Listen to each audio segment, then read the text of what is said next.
Hi everyone, welcome back to Stationery Island's channel. Today I'm finally going to do a bullet journal flip through of my 2018 spreads.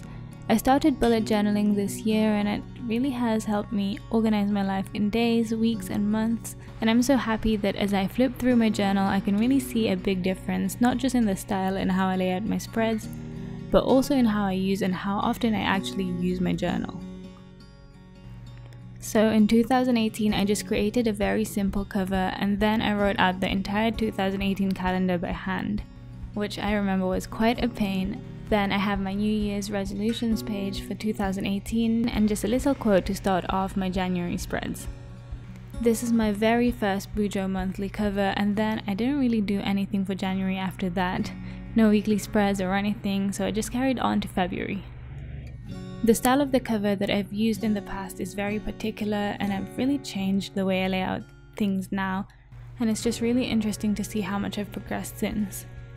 Then I have my weekly page, doodle page and a habit tracker, and at the time I was doing the weekly pages straight after the cover and therefore didn't really plan the rest of the month as I only had space for the first week.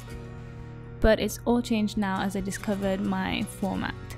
Then here's my March cover, which is still the same style as January and February's.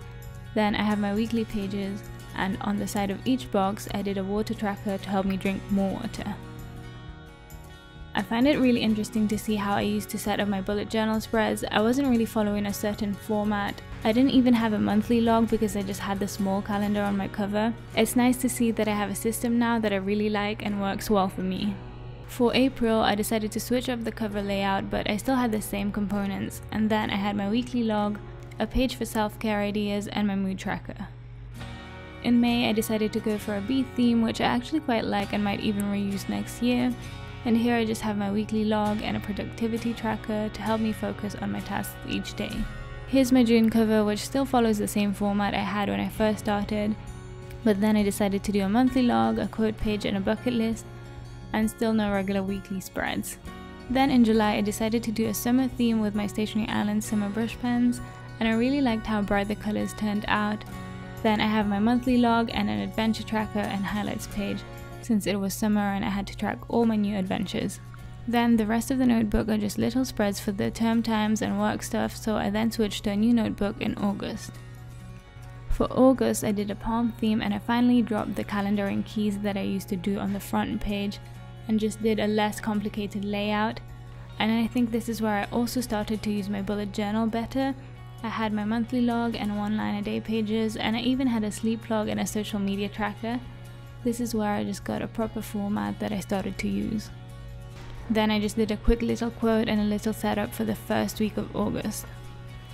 In September I got a brand new notebook that I really like, and that's our Stationery Island dotted notebook, so I switched bullet journals immediately even though I just got a new one for August, but it's okay, I still use the notebook I had in August just for bullet journal theme ideas and doodles.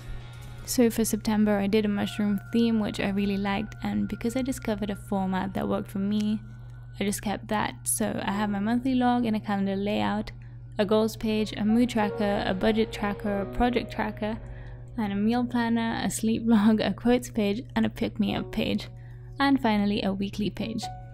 I think in September I got a bit carried away with my trackers, but this is where I was experimenting with different things that I could add to my journal. In October I did an autumn theme, and I really like this theme because I love autumn. I also used watercolors for this month just to test the quality of the paper, and I'm very happy with the results as the paper really held the watercolors well. This is where I decided to do my quotes page on the left side of my cover page just to have a full spread that looks nice. Then I have my monthly log, my mood tracker and my habit tracker, and then I have my trick or treat page, which is like an advent calendar but for Halloween, and the pockets have little challenges or treat suggestions in them. Then after that I went ahead and set up my weeks.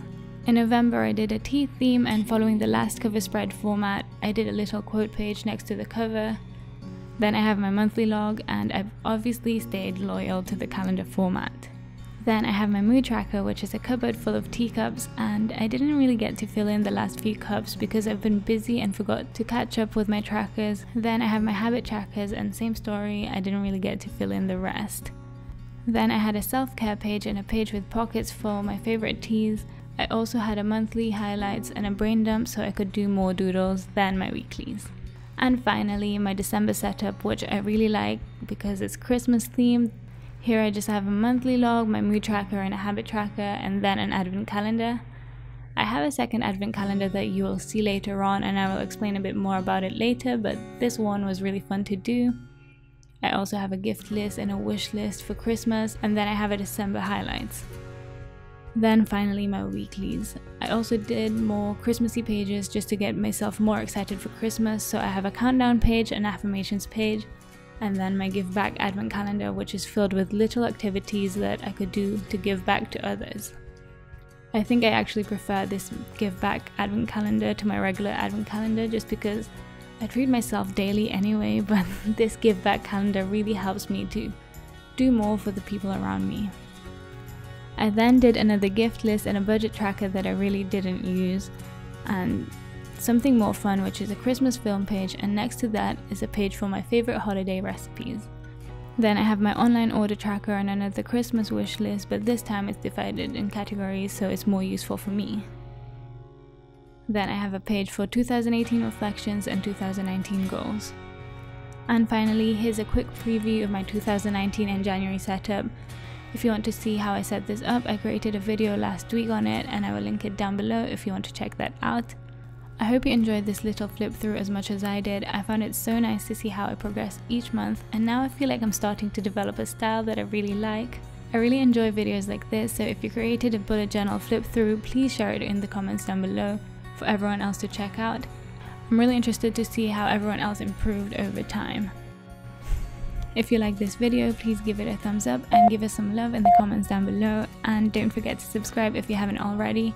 That's all for now. Thank you guys so much for watching. I wish you all a happy new year and see you next week.